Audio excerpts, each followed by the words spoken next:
আপু জি ভাইয়া, আমাকে 250 টাকার হাঁসের মাংস দেন তো আপু। 250 টাকার? জি। আমি যে এখনই দিচ্ছি। আচ্ছা কয় পিস দিচ্ছেন আপু? 5 পিস দিব, সবকিছু মিলিয়ে জিলিয়ে আপনার মাংস।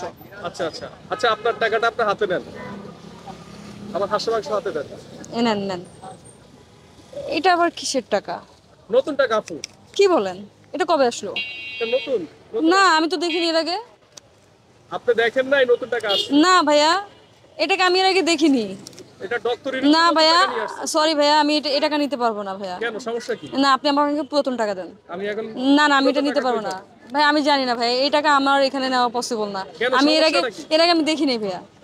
এর আগে আমি দেখিনি, সরি ভাইয়া, এই টাকা আমি নিতে পারবো না। রাখেন আপু, আমার কাছে না পুরো ভাইয়া, টাকা এখন নাই। না ভাইয়া, সরি ভাইয়া, আপনি পুরাতন টাকা আমাকে ম্যানেজ করে দেন। কেন এটা দিবেন দরকার না হলে, কেন আমাকে বলবেন কারণ তো? এই নতুন টাকা ভাইয়া, এটা এখন আসল না নকল আমি তো জানি না। আমি যেহেতু এর আগে দেখিনি, সো এটার 100 ব্যাপারে টাকা আমার ধারণা নোট নেই। হচ্ছে, দেখেন ক্যামেরায় 100 টাকা নোট, না না, 100 টাকা নোট। আমি দেখেছি, কিন্তু এখন তো বোঝা যাচ্ছে না ভাইয়া। আর দুইটা 100 টাকা নোট, একটা 50 টাকা না নোট। না, হ্যাঁ, এই যে 100 100 আর হচ্ছে 50 রাখেন, টাকা নোট। রাখেন। আরে না ভাইয়া, সরি আরে ভাইয়া, রাখেন। আপনি আমাকে পুরাতন টাকা দেন। বলছি, আপনি আমাকে আমি আগের পুরো টাকাই টাকা দেন। পাবো। আমি আগের টাকাই স্যাটিসফাইড। এই টাকা হচ্ছে গিয়ে আমি ইউজ টু না, আমি বুঝতেছি না এটা আসল না জাল বা কি, এটা আমি বুঝতে পারতেছি না। আপনার টাকা আপনি নিয়ে যান। তাহলে তো আমার কাছে আর পুরান টাকা নাই। না ভাইয়া, আমি কিছু করতে পারবো রেখে না। দেন, আপনি হাঁসের মাংস রেখে দেন। এখন কি করবো ভাইয়া? রেখে দেন, আপনার কাছে কিছু আর করার দেখেন নেই। না, ম্যানেজ করে দেন আপনি। আমার কাছে কিছু করার নাই, না, রেখে দেন। আমি তো চাচ্ছি না নিতে।